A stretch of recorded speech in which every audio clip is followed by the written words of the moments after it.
আলিম পরীক্ষা ২০২৬ তোমাদের রসায়ন প্রথম পত্রের পরীক্ষা যে অনুষ্ঠিত হয়েছে, রসায়ন প্রথম পত্রের এমসিকিউ অংশের সঠিক সমাধান তুলে ধরছি এই ভিডিওতে।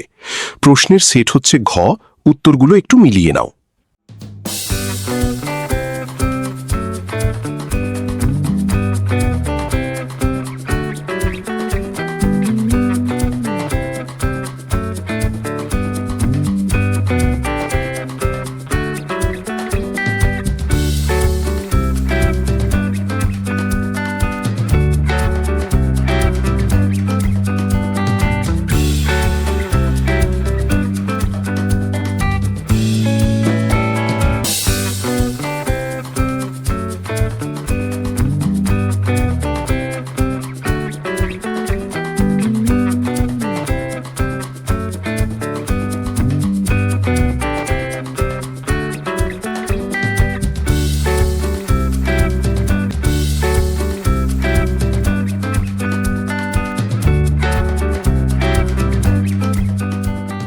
তো শিক্ষার্থী বন্ধুরা, তোমরা মিলিয়ে দেখো কয়টা হলো। অবশ্যই কমেন্টস করে জানিয়ে দিও।